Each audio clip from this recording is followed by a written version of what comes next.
The first thing we're going to do is create a new project, and to keep things simple, I'm going to choose a console app, but this flow will be the same for any type of .NET project. Then I'll pick a location in my computer, and I'm picking my study folder where I keep all my test projects. And I'm not going to create a new folder because when you create a project in .NET, it already creates a folder for you. Then I'm going to pick a name that's going to be Coding Tracker, which is one of the projects in the C# Academy, and hit next and create. So the project has been created, and the first step will be to create a Git repository. And it's super easy. You have to go to the Git tab right here on top and choose Create Git Repository. And this window is going to pop up with all the details of where your project lives and the details of your account.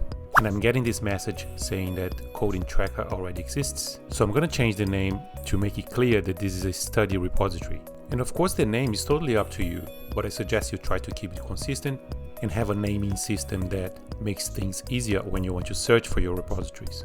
And by default, the private repository box is ticked, but you can make it public. And let's make it public for this tutorial. Then hit Create and Push button, which means that not only your repository will be created, but the project will be already uploaded. Then we can go to the actual repository on github.com, and you can see that I have a bunch of repositories here. And if I type study on the search box, all the repositories that have study in the name show up, which is very cool. It makes it really easy to search for repositories. And here's my repository, right at the end of the list. So let's click on it, and all the files are here. We can see that it was updated a few seconds ago, and it even includes the git ignore, which is a text file that contains information about the files that I don't want to upload to my repository. And that was created by default by Visual Studio. So now that our repository is ready to go, let's make our first change. So I'm going to say console.writeline hello C# Academy, and as soon as I save my changes, on the Git Changes window, I can see that the file was modified. And this window is going to contain all the files that have changed. And we can see that this M character means that the status of this file is modified. And before pushing the changes to the repository, first I have to commit them. And the commit is a snapshot of your repository. It has a unique ID and all the changes in relation to a previous commit. And all commits need to have a message that's mandatory. And always make sure that your message is really clear, even if you're not working with someone else. That's going to make things easy for you in the future. Once you hit commit all, it means that the changes were saved to your local repository. So they're still not in the GitHub servers. So you need to hit the push button. And once you do that, your changes are finally stored online. So if I go back to my GitHub page, I can see the latest changes and the message that I created with my commit. And here we can see hello C# Academy. So now I'm going to click on the edit button so I can modify this file.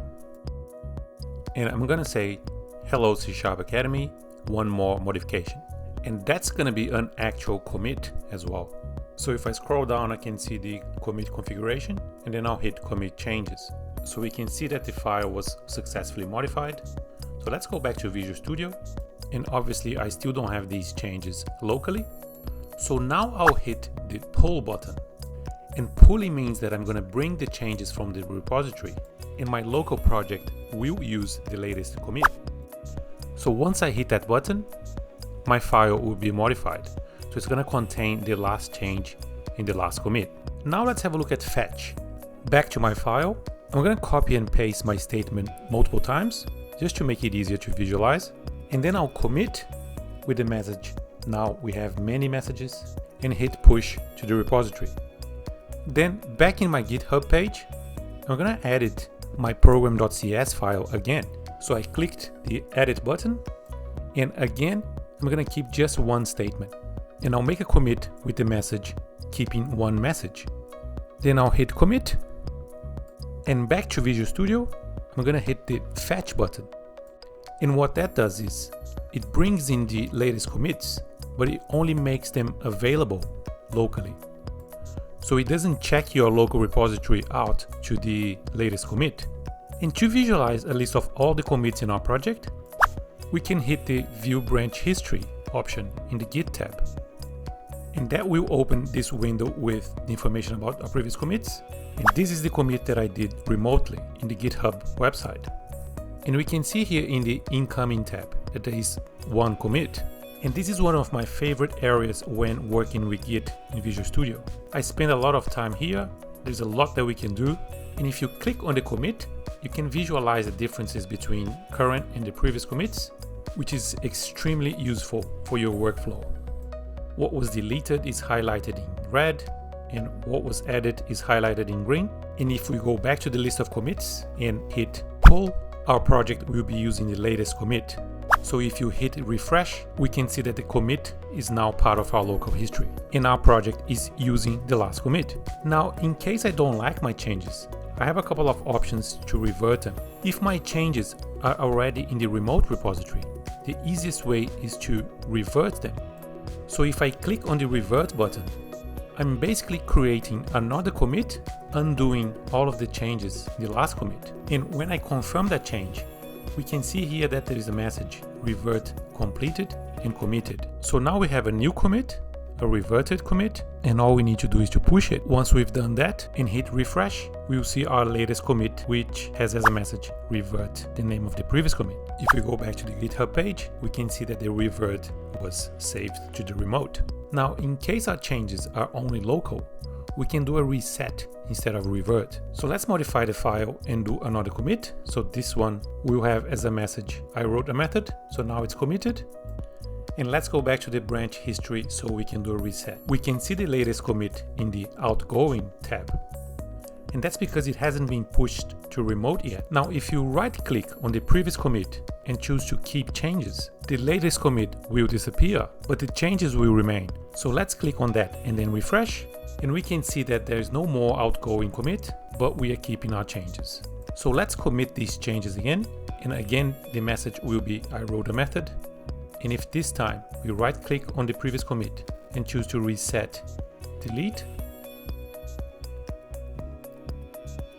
the commit will also disappear, but we also lose our changes. We call this a hard reset.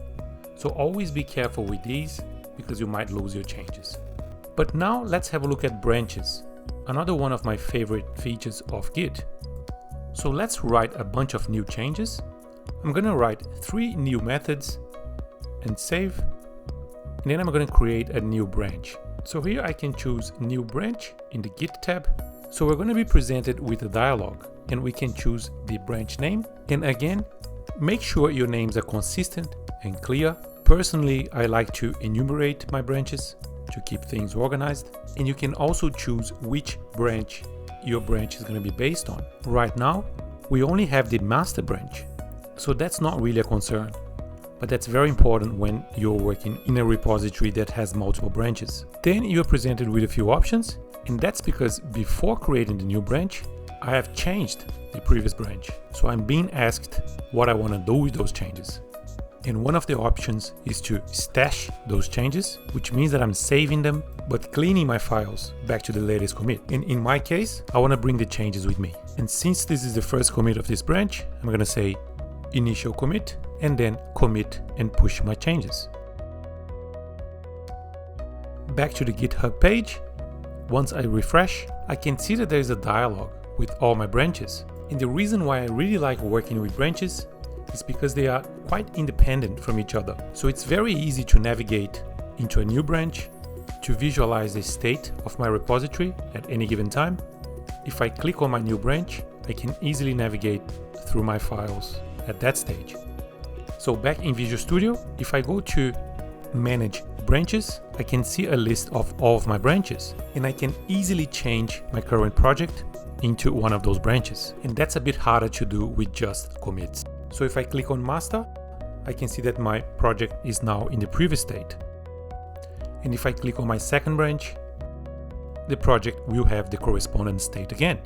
And it's important to notice that even though it's a new branch, all the commits from the previous branch, which this branch is based on, are also part of this branch. Now the last step is cloning a repository into your computer. In my File Explorer, I'm going to delete my coding tracker folder. Then I'm going to restart Visual Studio and choose Clone a Repository. And I can click on the GitHub option to navigate through a list of my remote repositories, then choose Coding Tracker, then choose the study folder again, and hit OK. Then when I click on Clone, the project will be copied to my computer. And notice that the name of the folder is the name of the repository. Previously, I just had coding tracker as a folder, but now the folder is the name of the repository.